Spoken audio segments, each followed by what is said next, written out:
Exchange energy অর্থাৎ বিনিময় শক্তি সম্পর্কে। দেখো বিনিময় শক্তি কাকে বলে? একই কক্ষকে যদি একই ঘূর্ণন সম্পন্ন দুই বা ততোধিক ইলেকট্রন উপস্থিত থাকে তাহলে তাদের মধ্যে অবস্থান বিনিময় হয়। এই বিনিময় প্রক্রিয়া চলাকালীন যে শক্তি নির্গত হয় তাকেই বিনিময় শক্তি বা এক্সচেঞ্জ এনার্জি বলে। তার মানে কি? যেমন ধরো এটা হলো একটা কক্ষক, এই কক্ষকটায় ধরো এই তিনটে ইলেকট্রন আছে এবং তাদের ঘূর্ণন একই দিকে, ধরো এই দিকে তাদের ঘূর্ণন, তিনটে ইলেকট্রনেরই ঘূর্ণন এই দিকে, এই ডিরেকশানে। তো এবার কি বলছে, এই ক্ষেত্রে কি হবে, এই ইলেকট্রনগুলো পরস্পর স্থান বিনিময় করবে। ধরো এই ইলেকট্রনটা এর জায়গায় আসতে পারবে বা এই ইলেকট্রনটা এই জায়গায় আসতে পারবে, এরকমভাবে কিন্তু এরা স্থান পরিবর্তন করতে পারবে, মানে এ ওর জায়গায় যেতে পারবে এবং এর ফলে শক্তি নির্গত হবে। যে শক্তিটা নির্গত হবে সেটাই হলো বিনিময় শক্তি বা এক্সচেঞ্জ এনার্জি।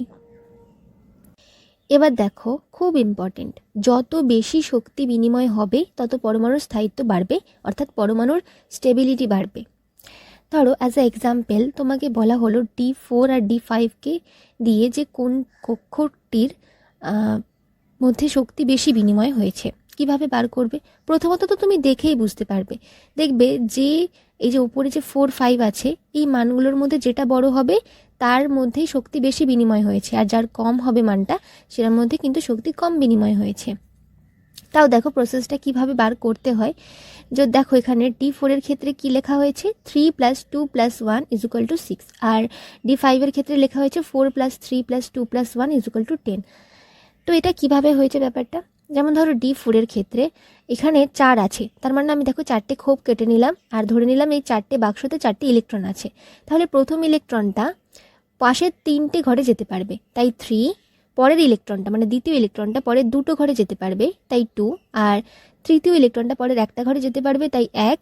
আর 4 নম্বর ইলেকট্রনটা কোথাও যেতেই পারবে না, কারণ পাশে কোনো ঘরই নেই। ঠিক আছে, তাহলে মোট টোটাল হলো 6। আর D5 এর ক্ষেত্রেও একই কেস, 5টা যেহেতু 5 আছে তাই 5টা ঘর কেটে নেওয়া হলো, ধরে নেওয়া হচ্ছে যে 5টা ইলেকট্রন আছে। তাহলে প্রথম ইলেকট্রনটা পরের 4টে ঘরে যেতে পারবে, দ্বিতীয় ইলেকট্রনটা পরের 3টে ঘরে যেতে পারবে, তৃতীয় ইলেকট্রনটা পরের 2টো ঘরে যেতে পারবে, চতুর্থ ইলেকট্রনটা পরের একটা ঘরে যেতে পারবে, আর পঞ্চমটা কোথাও যেতেই পারবে না কারণ পাশে কোনো ঘর নেই। তাহলে আমাদের 10। তার মানে এখানে D5 এর যেহেতু মান বড়, তার মানে D5এই কিন্তু শক্তি বেশি বিনিময় হচ্ছে।